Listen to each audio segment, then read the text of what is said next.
বর্তমানে ভূমিহীন ক্ষেত মজুর প্রকল্পে আবেদন কিন্তু প্রচুর বাতিল করা শুরু হয়েছে।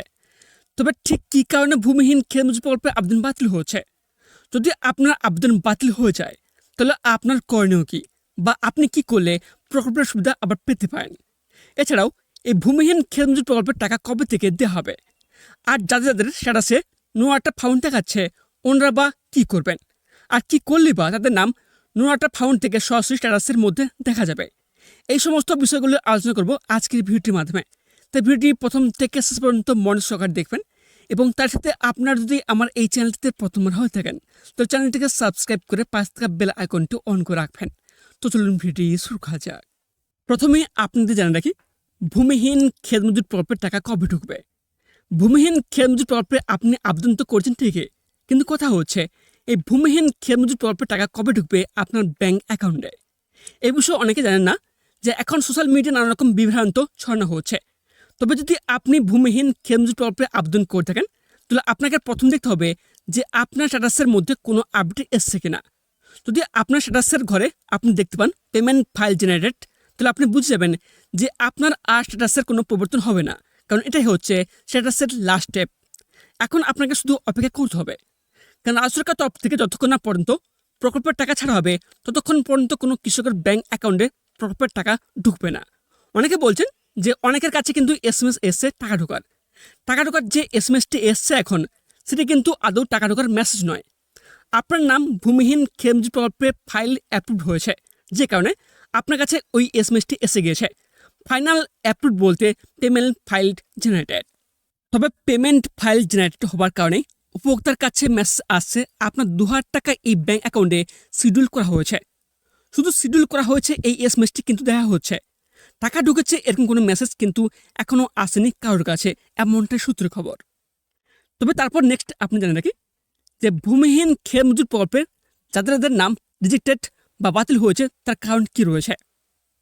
যদি আপনি ভূমিহীন ক্ষেত মজুর প্রকল্পে আবেদন করে থাকেন এবং স্ট্যাটাসে গিয়ে যদি দেখেন যে আপনার আবেদনটি বাতিল হয়ে গেছে বা রিজেক্ট হয়ে গেছে, তাহলে আপনাকে প্রথম দেখতে হবে বাতিল বা রিজেক্ট হওয়ার কারণ কি দেওয়া হয়েছে। ভূমিহীন ক্ষেত মজুর প্রকল্পের নাম বাতিল বা রিজেক্ট হওয়ার কমন একটি কারণ রয়েছে, যেটা কম বেশি সবার ক্ষেত্রেই প্রযোজ্য হচ্ছে। যদি আপনি ভূমিহীন ক্ষেত মজুর প্রকল্পে আবেদন করে থাকেন এবং যুবভারতী নতুন প্রকল্পে আবেদন করে থাকেন, তাহলে আপনি দুটির মধ্যে যে কোনো একটি প্রকল্পের সুবিধা পাবেন। এক কথায়, যুবভারতী প্রকল্পে আবেদন হয়ে গেলে আপনি ভূমিহীন ক্ষেত মজুর প্রকল্পে আবেদন করতে পারবেন না। আপনার নাম অলরেডি কিন্তু যুবভারতী নতুন প্রকল্পে নথিভুক্ত হয়ে গেছে, আর আপনি পুনরায় ভূমিহীন ক্ষেত মজুর প্রকল্পের নাম নথিভুক্ত করতে চাইছেন, তাহলে কিন্তু সাথে প্রকল্পের নাম নথিভুক্ত রয়েছে বলে ক্ষেত মজুর প্রকল্পের নাম বাতিল বা রিজেক্ট করতে হবে। এক কথা বলতে, এই দুই প্রকল্পের সুবিধা আপনি একসাথে নিতে পারবেন না। যে কোনো একটি প্রকল্পের সুবিধা আপনাকে নিতে হবে। সেটা হতে পারে ভূমিহীন ক্ষেত মজুর প্রকল্প কিংবা হতে পারে যুবভারতী প্রকল্প। যে কোনো একটি প্রকল্পের সুবিধা আপনি পাবেন। আর এর সমাধান হলো কিছু করার নেই, কারণ অলরেডি যে কোনো একটি প্রকল্প সুবিধা আপনি পাচ্ছেন। তবে এখন আপনাদের বলে রাখি যে ভূমিহীন ক্ষেত মজুর প্রকল্পের স্ট্যাটাসে নো একটা ফাউন্ড দেখালে আপনারা কি করবেন।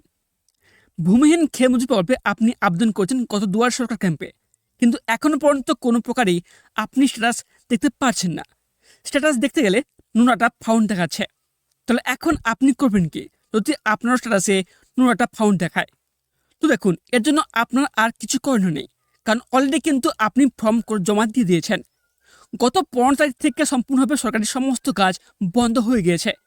এবার যাদের নোনাটা ফাউন্ড দেখাচ্ছে তাদের নাম এখনও এই প্রকল্পে অনলাইনে এন্ট্রি করা হয়নি, সে কারণে নোনাটা ফাউন্ড দেখাচ্ছে। আর 15 তারিখ থেকে যেহেতু অফিসিয়ালভাবে সমস্ত কাজ বন্ধ সরকারের, ঠিক সেই কারণেই নতুনভাবে আর অনলাইন ডাটা এন্ট্রি করা যাচ্ছে না। তাহলে আপনার যে সমস্যাটা সেটা থেকে যাচ্ছে গেল নোনাটা ফাউন্ড। তবে এর সমাধান কবে নাগাদ হতে পারে এ বিষয়ে জানানো হবে আগামী 4 মে রাজ্যে ইলেকশন রেজাল্ট ঘোষণার পর থেকে। সে রেজাল্ট ঘোষণা হওয়ার পরে অপেক্ষা করবেন, তারপর দেখবেন যে অনলাইনে যদি পুনঃ ডাটা এন্ট্রি করা যায় তাহলে এই সমস্যার সমাধান হতে পারে। অন্যথায় আপনি এই সমস্যার সমাধান করতে পারবেন না কোনো প্রকারে। আর এখন আপনার অপেক্ষা করা ছাড়া আর কোনো কাজ নেই। আপনাদের এটুকু বলতে পারি, ইতিমধ্যে যদি সরকারের তরফ থেকে টাকা দেওয়ার ব্যাপারে কিংবা নোনাটা ফাউন্ড বা রিজেক্টেড যাদের দেখাচ্ছে এই ব্যাপারে সরকার তরফ থেকে কোনো ঘোষণা করা হয়ে থাকে, তাহলে অবশ্যই জানিয়ে দেবো আমার এই চ্যানেলটির মাধ্যমে। এবং তার সাথে আপনাদের মধ্যে যদি কেউ যদি স্ট্যাটাস কীভাবে চেক করতে হয় না জেনে থাকেন, তাহলে কিন্তু এই ব্যাপারে ভিডিও বানানো রয়েছে আমার এই চ্যানেলটিতে, আপনারা চাইলে চ্যানেলটিতে দেখে নিতে পারেন। আর যদি এই ব্যাপারে কোনো প্রকার প্রশ্ন থাকে তাহলে অবশ্যই কমেন্ট করে জানতে পারেন। ততক্ষণে সবাইকে ভালো রাখবেন এবং নিজেও ভালো থাকবেন। এবং তার সাথে আপনারা যদি আমার এই চ্যানেলটিতে প্রথমবার হয়ে থাকেন, তো চ্যানেলটিকে সাবস্ক্রাইব করে পাশ থাকা বেল আইকনটি অন করে রাখবেন। ধন্যবাদ।